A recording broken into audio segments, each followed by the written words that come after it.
하나님의 말씀은 아모스 5장입니다. 5장 1절에서 3절까지 교독하겠습니다. 5장 1절 이스라엘 족속아 내가 너희에게 대하여 애가로 지은 이 말을 들으라. 처녀 이스라엘이 엎드러졌으며 다시 일어나지 못하리로다. 자기 땅에 던지우며 일으킬 자 없으리로다. 주 여호와께서 이와 같이 말씀하시되 이스라엘 중에서 1000명이 행군해 나가던 성읍에는 100명만 남고 100명이 행군해 나가던 성읍에는 10명만 남으리라 하셨느니라. 오 하나님 아버지 은혜를 감사합니다. 오늘 아모스 5장 말씀을 통하여 우리에게 말씀하신 하나님의 뜻을 바르게 깨닫게 하여 주옵소서. 예수님 이름으로 감사하며 기도드리옵나이다. 아멘. 자, 오늘 본문은 4장 마지막 부분과 연결해서 봐야 됩니다. 4장 12절에 보니까는 이스라엘아 내가 이와 같이 네게 행하리라. 내가 이것을 내게 행하리니. 자, 이 내용이 요거만 딱 떨어져 보면은 후반절에도 12절 후반절에도 이스라엘 내 하나님 여호와 만나기를 준비하라 이러니까는 요거만 딱 보면 어떤 면에서 좀 긍정적인 느낌이 나요. 하나님을 만난다. 구원한 하나님을 만난다. 이렇게 보이는데 그러나 문맥을 보면 그렇지 않아요. 문맥을 보면은 여기서 이 만남은 이 긍정적인 의미가 아닙니다. 자, 우리 한번 볼까요? 5장 17절 보시면은 17절 모든 포도원에서 울리니 이는 내가 너희 가운데로 지나갈 것이라. 만나기 위해서는 하나님 오시겠죠. 하나님 오시겠죠. 그런데 이 문맥을 보면은 여기는 구원이 아니고 이 만남은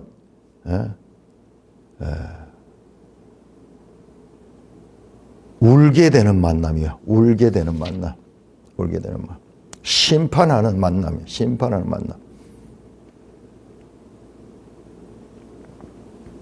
그리고 하나님이 창조주고 모든 것의 주권자임을 13절에 말씀했습니다. 그렇게 보면은 여기 12절에 나왔던 이와 같이 네게 행하리라. 이것을 내게 행하리니.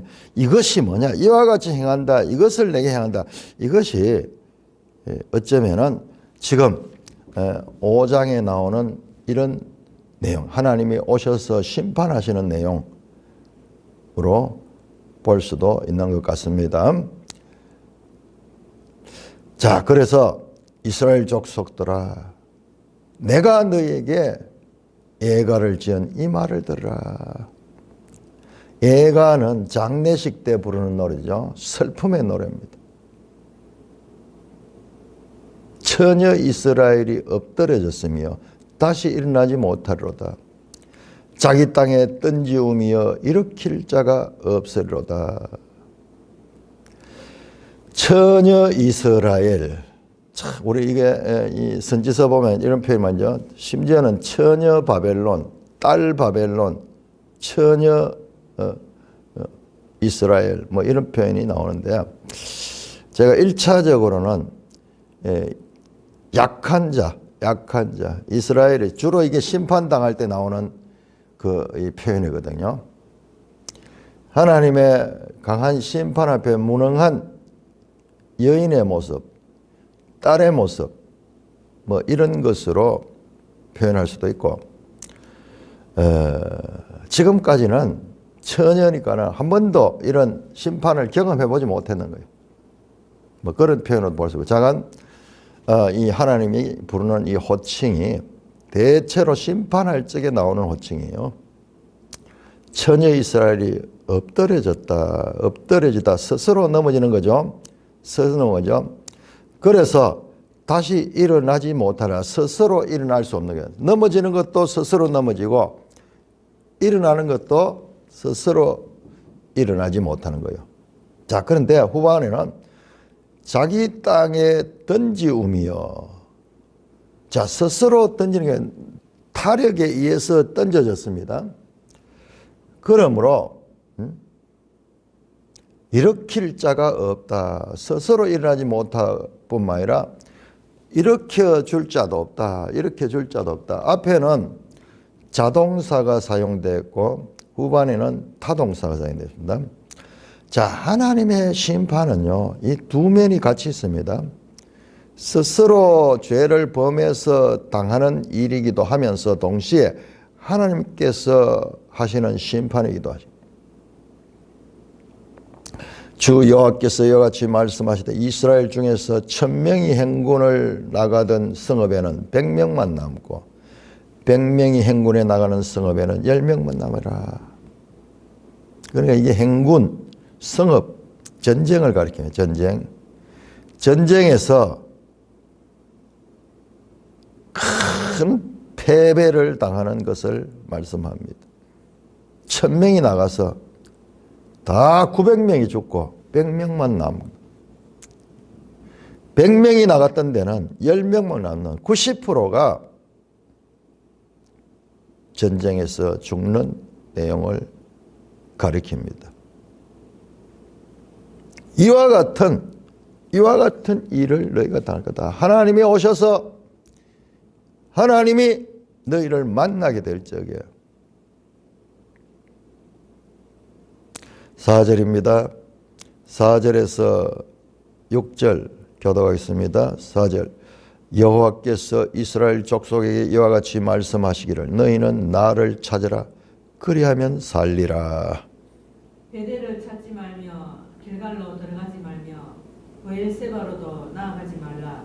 길갈은 반드시 사로잡히겠고 베델은 비참하게 될 것임이라 하셨나니 너희는 여호와를 찾으라 그리하면 살리라. 그렇지 아니하면 그가 불같이 요셉의 집에 임하여 멸하시리니 베델에서 그 불을 끌 자가 없으리라. 자, 하나님의 계시의 말씀입니다. 여호와께서 이스라엘 족속에게 이와 같이 말씀하셨다. 회개를 요청하면 너희는 나를 찾아라 그리하면 산다. 너희가 지금 가는 길로 그렇게 가면 망할 수밖에 없다. 돌이켜서 나를 찾으라.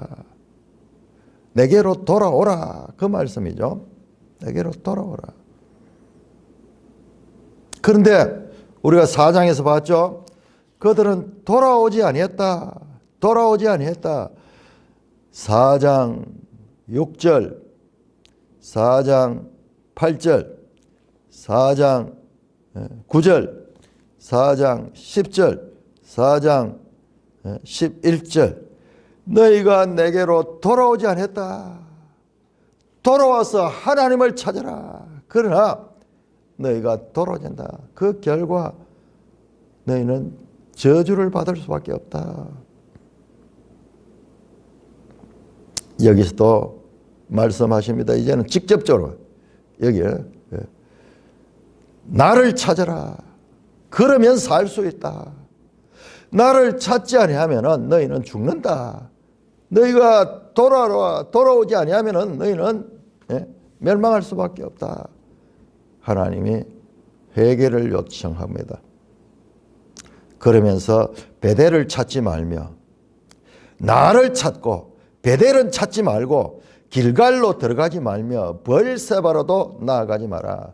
길갈은 반드시 사로잡혀 있고 베델은 비참하게 되리라. 자, 베델은 우상 숭배의 중심지죠. 이름은 벳엘인데 하나님의 집인데 벳아웬 우상의 집이 됐죠. 우상이 됐죠. 그 베델로 가지 말고 여러분 이런 면에서는 호세아서와 똑같은데 호세아 4장 15절 우리 한번 볼까요? 그러니까는 이 호세아와 아모스는 서로 비교하면서 보는 것이 이 두 책을 동시에 이해하는데 아주 유익합니다. 4장 15절 이스라엘아 너는 음행하여도 유다는 범죄하지 못하게 할 것이다. 너희는 길갈로 가지 말며 벳아웬으로 올라가지 말고 나오죠. 길갈로 가지 말고 벳아웬, 이게 베델이에요. 베델을 하는 별명이에요. 베델. 하나님의 집이 아니라 우상의 집이 됐다. 동일하죠. 베델을 찾지 말며 길갈로 들어가지 말며 브엘세바로 나가냐. 야, 브엘세바는 이거는 남유다 저 끝이잖아요.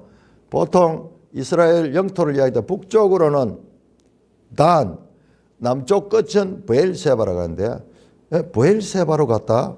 브엘세바로 갔다. 자, 브엘세바로 왜 갔는가? 자, 열왕기하 23장 우리 한번 볼까요? 열왕기하 23장 8절.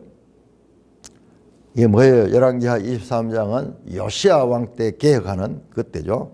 요시야 왕이 개혁할 그때. 열왕기하 23장 8절. 또 유다 각 성읍에서 모든 제사장을 불러오고 또 제사장이 분향하던 산당을 게바에서부터 브엘세바까지 더럽게 하고 성문에 산당을 했다. 이 브엘세바에 산당이 있었던 거예요. 산당이 큰 산당이 있어서 저 북쪽 사람들이 브엘세바까지 와서 우상을 숭배했던 것입니다. 베델과 길갈. 브엘세바는 유다에 속해 있죠.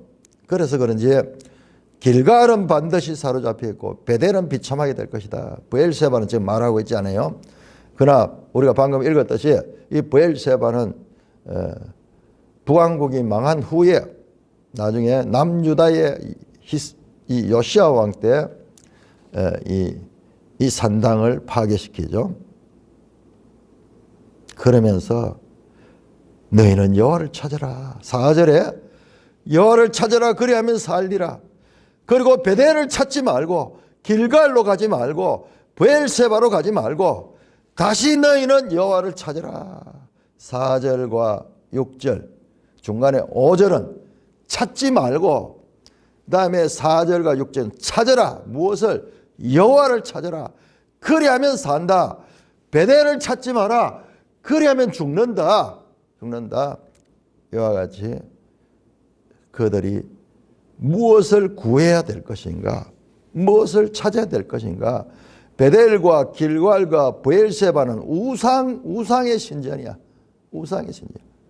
베델에는 황금 송아지가 있어. 그게 아니야. 그걸 찾는 게 아니야. 자, 아모스서의 중간 부분에 아주 중요한 메시지가 여기서 나옵니다. 여호와를 찾아라. 그리하면 산다. 살 길은 여호와께로 돌아오는 것이다. 그렇지 않으면 그가 불같이 요셉의 집에 임하여 멸하시라. 베델에서 그 불을 끌 자가 없으라. 그렇지 아니하면 여호와를 찾지 않으면 누가 여호와께서 불같이 요셉의 집에 임하여 멸. 갑자기 요셉의 집이 또 튀어나와. 그 선지서에서 앞에는 또 야곱의 집이 튀어나오고 뒤에 보면 어디 보면 이삭의 집이 나와. 이삭의 집. 요셉의 집 뭡니까? 요셉의 후손 에브라임, 므낫세 전부 북이스라엘의 대표적인 집하고 그 북이스라엘을 대표할 적에 이스라엘이라고 하기도 하지만 동시에 에브라임이라고 하기도 하죠. 그러니까 이게 요셉의 자손들이죠. 그래서 북이스라엘의 별명입니다. 북이스라엘 별명. 그러나 하나님은 시야가 우리가 달라서 우리는 지금 이스라엘을 보지만은 그 조상 때부터 그 요셉 시대부터까지를 현재까지를 동시에 보시고 계세요. 그러니까 우리하고 관점이 다르죠. 요셉의 집에 임하여 멸하시니 베델에서 그 불을 끌 자가 없다. 베델은 아무런 하나님의 심판 앞에 무능력하게 당할 수밖에 없을 것이다. 자, 그러면서 다시 7절부터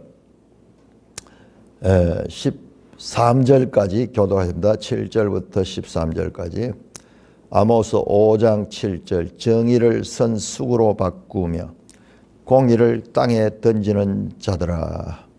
묘성과 삼성을 만드시며 사망의 그늘을 아침으로 바꾸시고 낮을 어두운 밤으로 바꾸시며 바닷 물을 불러 지민에 쏟으시는 이를 찾으라.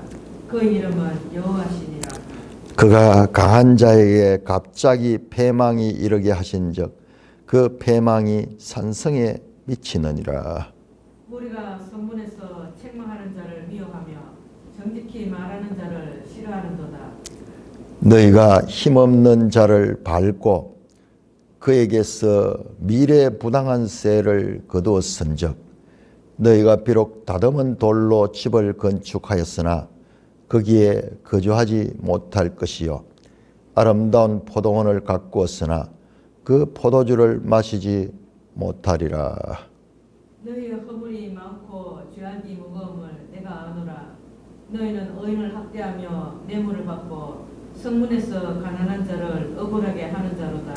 그러므로 이런 때에 지혜자가 잠잠하느니 이는 악한 때임이니라. 자, 좀 연결해서 봐야 되는데 일단 여기까지 끊겠습니다.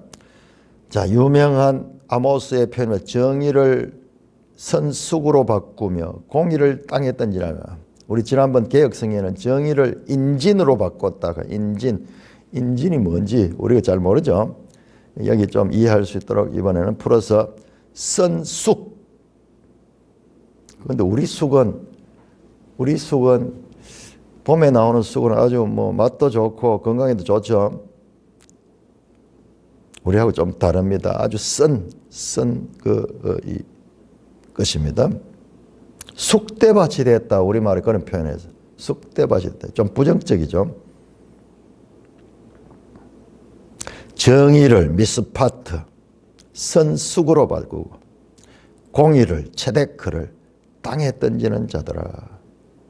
이스라엘의 여로보암 시대에 부요한 그 시대지만은 그 속을 들여다보면 거기에 정의가 없고 공의가 없습니다. 정의, 공의, 우리 번역에는 이게 어떨 때는 막 서로 바뀌어가 있어요. 정의가 체데크가 되고 공의가 미스파트가 되고 여기에는 정의가 미스파트고 공의가 체데크로 되어 있어요. 둘 다 의로움이죠. 의로움. 발음, 올바름. 의라는 것은 옳을 의잖아요. 한자어로. 의로. 올바름이 없다. 올바른 것을, 정의를 그냥 값어치 없게 생각하고 공의를 땅에 던지는 이 의는 하나님의 법의 정신인데 그 하나님의 법을 소홀하게 생각하는 거예요. 그러면서 하나님께서 말씀합니다. 8절에 갑자기 우리 4장 마지막 절에 나왔듯이 산들을 지으며 바람을 창조하며 자기 뜻을 사람에 보이는 하나님의 창조주 되심, 하나님의 전능하심을 말씀하신다. 여기 다시 하나님은 누구냐? 묘성과 삼성을 만드시며 사망의 그늘을 아침으로 바꾸시고 낮을 어두운 밤으로 바꾸시는 분이시다. 하나님은 누구냐? 저 하늘의 별들, 묘성, 이 성군, 하늘의 별들 물입니다. 그 다음에 삼성, 이거는요, 오리온 별이에요.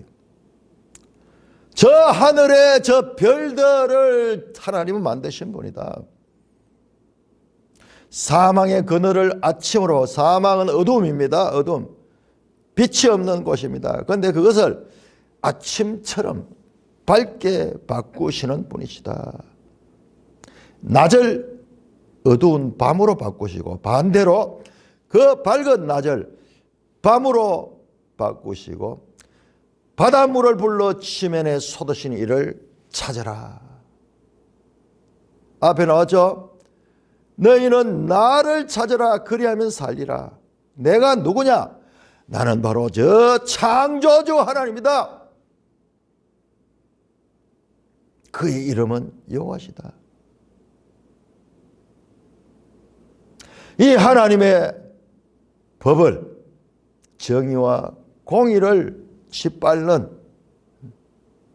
이런 것들, 이것은 앞에 나오는 브엘세바나 길갈이나 베델의 우상 숭배하는 것 똑같다. 자, 하나님이 누구신가? 자, 우리가 앞에서 보면은 그냥 우상 숭배만 실현 같지만은 그게 아니고 하나님의 정의와 공의를 무시하는 것.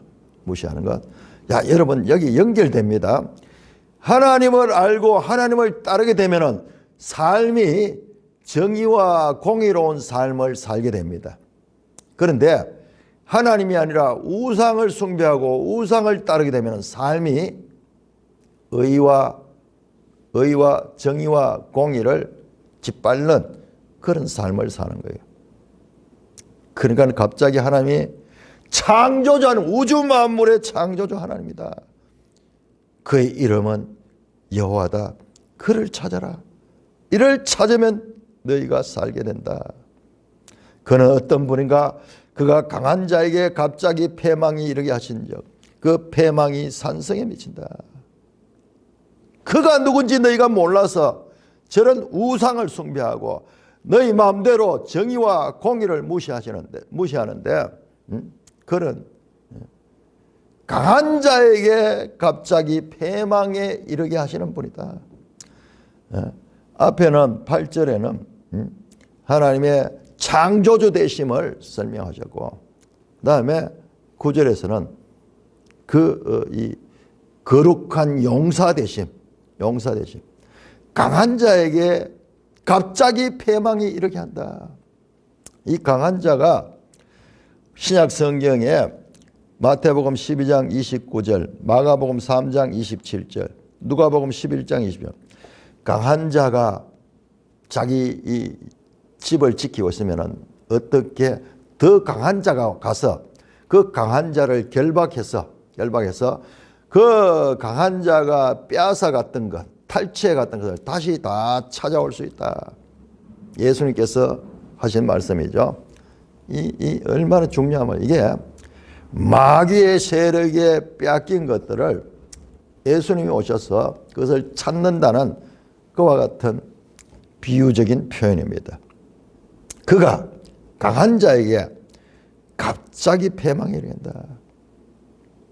하나님이 임하시면요, 겨루는 게 아니에요. 겨루 가지고 이렇게 이긴 거야. 하나님이 임하시면은 그 자체라 끝이야. 게임 오버야.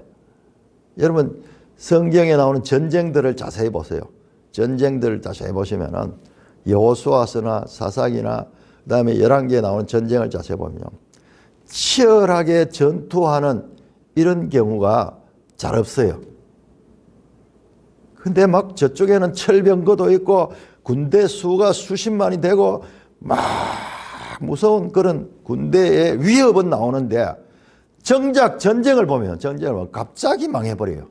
갑자기 망해버려요. 기드온 전쟁 때도 갑자기 그들이 몰살하고, 지금 이 아모스에는 아직 나오지 않았지만요, 히스기야 전쟁 때 산헤립 군대 18만 5천이 하루 만에 자고 일어나니까 다 송장이 되어버리고 다 도망가 버렸어. 갑자기 패망이 일어난다.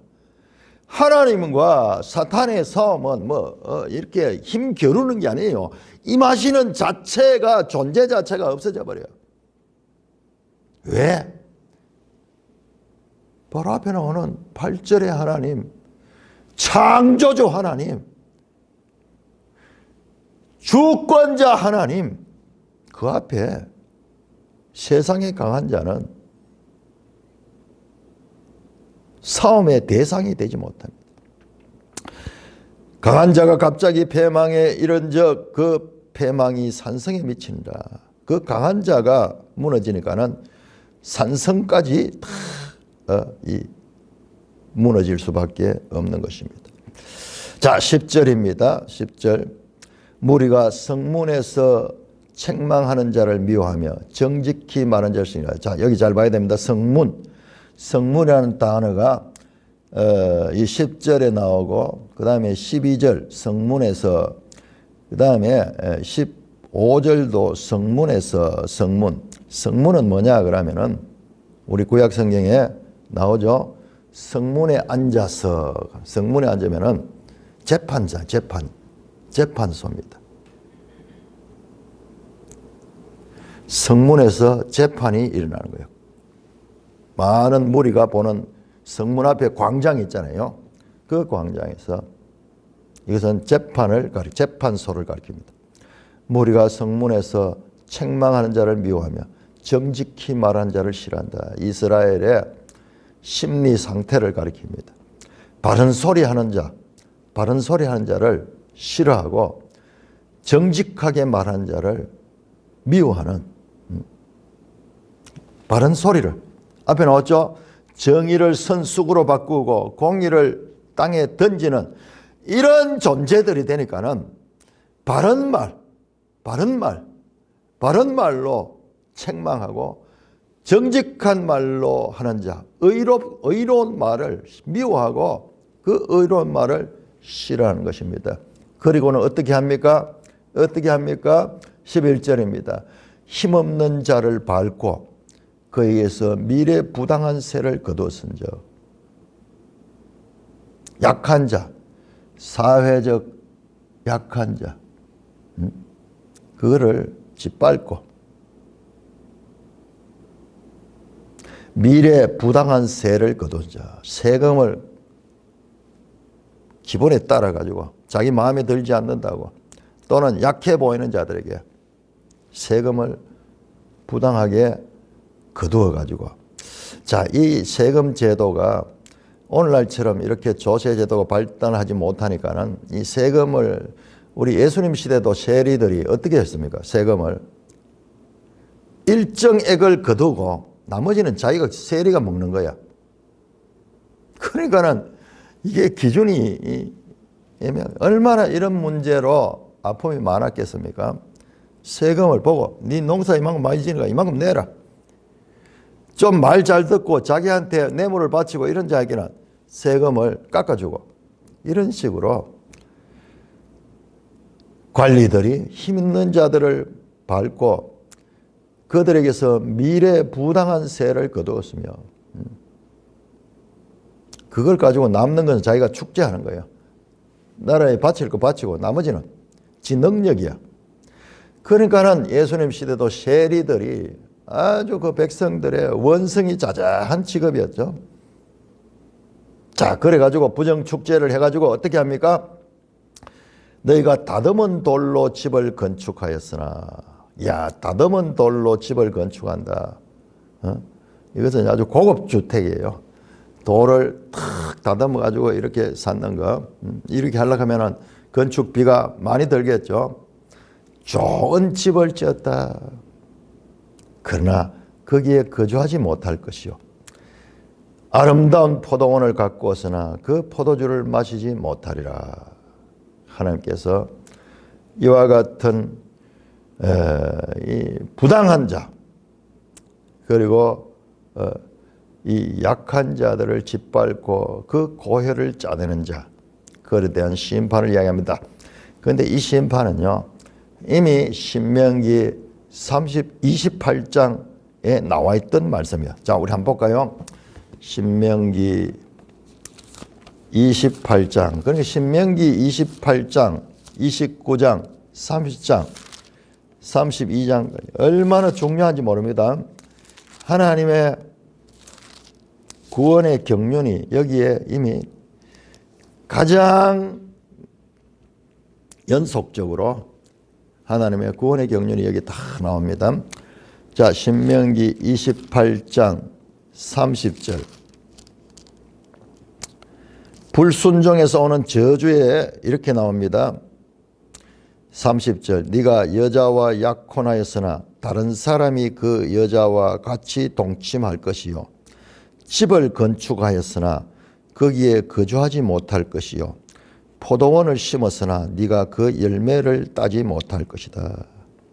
네 소를 네 목전에서 잡았으나 네가 먹지 못하고 네 나귀를 네 목전에서 빼앗겨도 도로 찾지 못할 것이다. 이게요, 지금 여기에 나온 아모스에 나오는 이와 같은 저주는 신명기 28장에는 불순종에 의한 저주예요. 불순종에 의한 저주. 동일한 내용입니다. 12절입니다. 아모스 5장 12절.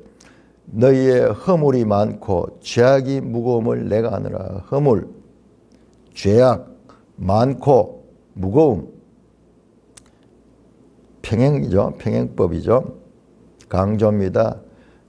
너희는 의인을 학대하며 뇌물을 받고 성문에서 가난한 자를 억울하게 한 자다. 바른 여기서 의인은 우리가 이야기하는 그런 의인이 아니고 그냥 무죄한 자들, 무죄한 자들. 의인은 없거든요. 모든 사람이 다 죄인인데 여기 사용되는 의인은 사회적 관계에서 가리키는 그 의인입니다. 의인을 학대하고 뇌물을 받고 성문에서 가난한 자를 억울히 한 자. 여러분 이보다도 더 이 법적인 허가를 받아가지고 죄를 짓는 거예요. 재판장이 오늘날 우리 한국에도 이런 일들이 횡행하고 있는 것을 볼 적에 너무나 가슴 아픈 거예요. 저 법원이 있고 이 고등법원이 있고 대법원까지 있어가지고 그 대법원에서 돈을 받고 재판을 어그러지게 하고 뒤에 알고 보니까는 수십억의 이 돈을 받고 그 죄인을 무죄하다고 판결 내리는 이런 일들. 여러분 재판이 왜 이렇게 오래 걸립니까? 도대체 언제 재판이 끝이 나겠습니까? 권력자들의 자기들의 배후에 있는 자들을 재판하는데 재판이 진도가 나가지 않아. 그런데 윤석열 대통령의 재판을 얼마나 신속하게 진행하려고 하는지 갑자기 검찰, 경찰 온갖들이 공수처 동원돼 가지고 이렇게 신속하게 법을 가지고 압박해 오는 거. 이게 도대체 이게 뭐예요? 이게 바른 이게 정의로운 겁니까? 법복을 입고 존경받는 재판소에서 선거에 대한 이와 같은 그 고발도 무시하고 다 무시하고 이 정해진 기간 180일 내에 재판을 해야 되는데 몇 년 동안 느리고 무시하고 이와 같은 불의한 재판이 우리가 살고 있는 이 시대에도 횡행하고 있는 거예요. 힘있고 권력 있는 자, 뻔히 아는 온 세상이 아는 죄인을 법이 보호해 주고 있는 거예요. 오히려 법이 지연된 정의는 정의가 아니다. 언제까지 이 재판은 끝이 나는 거예요. 여러분 우리가 이 사법고시를 받고 재판복을 입고 그 엄숙한 그곳에서 억울한 판단을 내리는 자, 그 자 하나님이 얼마나 싫어하는지, 그 자에게 임할 그런 형벌이 얼마나 큰지 그들은 알지 못하고 그와 같은 악에 동참하는 자들입니다. 13절입니다. 그러므로 이런 때에 지혜자가 잠잠하니 이는 악한 때입니다. 자, 이와 같은 부당한 재판이 일어나고 이럴 때 지혜자들은 나서서 잘못을 지적하고 항의를 해야 되는데 그런 자들도 지금 침묵하고 있는 거예요. 침묵으로 동조하고 있는 거예요. 바람에 풀이 눕듯이 권력의 향방이 이리 가면 여기에 따라가고 저리 가면 저리에 따라가는 이와 같은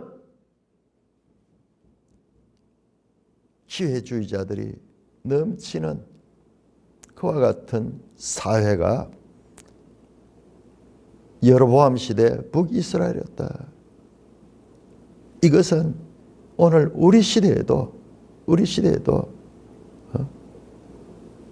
그대로 박근혜 대통령 탄핵시킬 때 그 짧은 기간에 신속하게 재판을 해가지고 대통령을 탄핵을 시켜. 지금도 똑같은 일이 벌어나고 있습니다. 경쟁하듯이 앞다투어서 그 일을 행하려고 하고 있어. 그러나 모든 재판소가 다 그렇진 않아요. 다 그렇지 않아요. 오히려 윤 대통령이 탄핵 심판을 받겠다. 탄핵을 받으면 탄핵이 응하면 재판을 하거든요. 이 최종적으로 재판인데 그 재판에 판결을 믿겠다. 그런 식으로 지금 나오고 있다고 합니다. 자, 이렇게 악한 때이다. 14절입니다. 14절, 15절 교독합니다. 14절, 아모스 5장 14절. 너희는 살려면 선을 구하고 악을 구하지 말지어다. 만군의 하나님 여호와께서 너희 말과 같이 너희와 함께 하시리라. 너희는 악을 미워하고 선을 사랑하며 정의에서 성문에서 정의를 세울지어다. 만군의 하나님 여호와께서 혹시 요셉의 남은 자를 불쌍히 여기시리라. 자, 다시 너희는 살려면 선을 구하고 악을 구하라. 자, 이 보세요. 4절 보세요. 4절. 나를 찾으면 산다. 그래서 나를 찾으면 산다. 너희는 여호와를 찾으라 그리하면 살리라. 6절 나왔죠. 여기는 살기 위해서는 여호와를 찾으라 그랬죠. 여기는 선을 구하고 악을 구하지 말지어다. 살려면. 그러니까 여호와를 찾는 것은요, 여호와의 법을 따르는 거예요. 여호와의 법이 선이에요. 선. 여호와를 찾는 것이 선을 구하는 거예요. 그냥 찾는다 이게 아니고 찾는다는 것은 그 하나님의 뜻을 따르는 거예요. 만군의 여호와께서 너희 말과 같이 너희와 함께 하시라. 그럴 적에 너희를 하나님이 함께 하신다. 다시 반대로 너희는 악을 미워하고 선을 사랑하라. 악을 미워하고 선을 사랑하며 성문에서 정의를 세울지다. 성문 재판소죠. 재판소에 정의로운 재판을 하라. 정의로운 재판. 만군의 여호와께서 혹시 요셉의 남은 자를 불쌍히 여기라. 자, 아모스에는 정의와 공의, 사회적인 그와 같은 재판 이런 것을 강조합니다. 하나님을 아는 것은요, 선을 따르는 것이고 선을 따르는 것은 의를 행하는 거예요. 의를 행하는. 그러므로 선을 사랑하며 성문에서 정의를 공정한 재판해라. 공정한 재판해라. 여러분 오늘날도 법원에 가면은 이 조각이 돼 있죠. 저울을 탁 들면 정의의 여신. 눈을 감고 눈은 이렇게 이 눈을 가리고 칼을 한 손에 들고 저울을 탁 들고 있는 정의의 여신. 뭐예요? 공정하게 심판하겠다는 거예요. 공정하게 심판하겠다. 들며 날며 늘 보는 그러한 것들. 그런데 그 법을 이용해서 불의한 일을 하고 부당한 판결을 내리면서 뒤로 이권을 챙기는 자들 하나님 앞에 결코 그 죄가 결코 가볍게 여겨지지 않을 것입니다.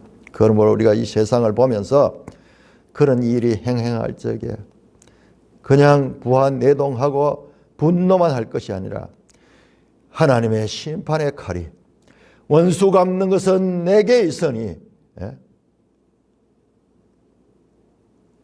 너희가 직접 원수 갚지 마라.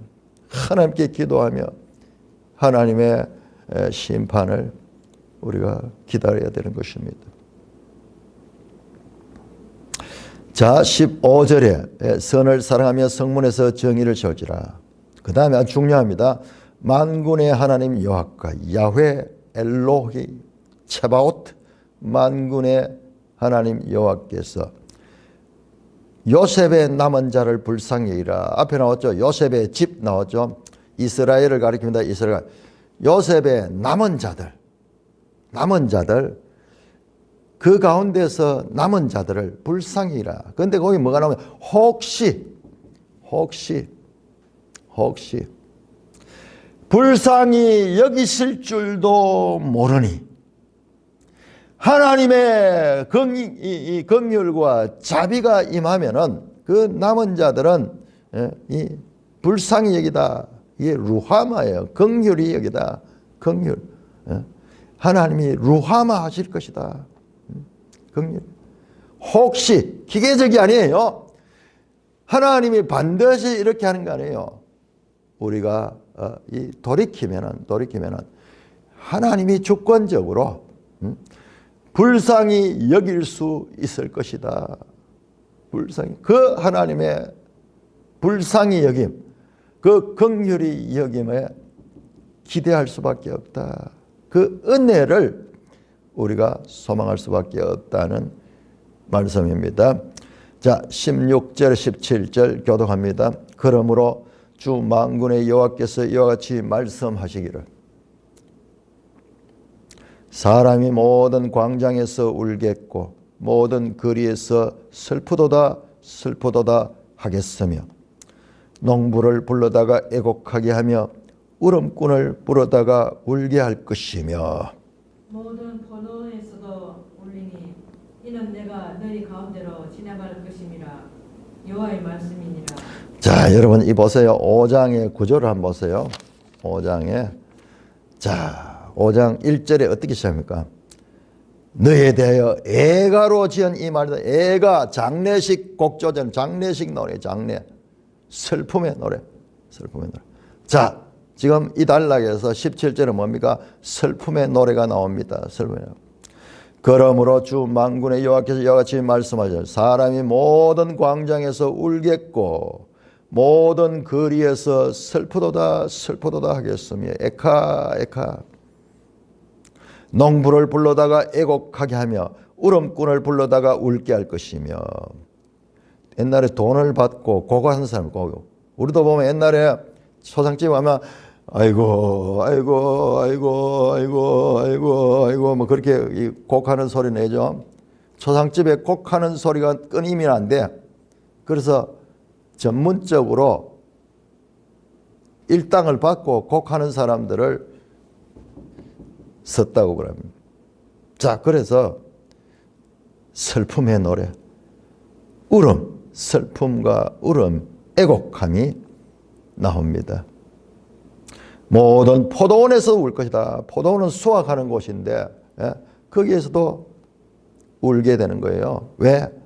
그 농사가 다 폐농해버렸어. 내가 너희 가운데로 지나갈 것임이라. 여호와의 말씀이라. 하나님이 임하시는 거예요. 하나님이 임하시는 거. 구체적으로 아수르 군대가 올 적에 하나님이 같이 오셔서 이스라엘을 망하게 했습니다. 내가 너희 가운데로 지나갈 것이라. 아바르 패스하다. 내가 너희 가운데로 지나가는 날. 출애굽기 12장 12절에 보면 내가 그 밤에 애굽 땅에 두루 다니며 사람이나 짐승을 막론하고 애굽 땅의 모든 처음 본 것을 다 치고 애굽의 모든 신을 심판하라. 여러분, 하나님이 방문하는 날, 내가 너희 가운데로 지나가는 날,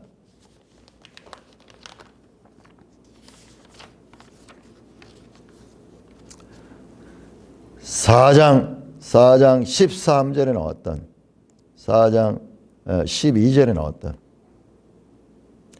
이와 같이 내게 행하라. 내가 이스라엘아 네 하나님 만나기를 주면 하나님 방문해서 그 만나는 이때는 이때는 이 문맥을 보면은 이것은 심판하신 날, 심판의 날. 그러므로 땅에서는 곡소리가 나는 애가가 울려 퍼지는 그와 같은 날,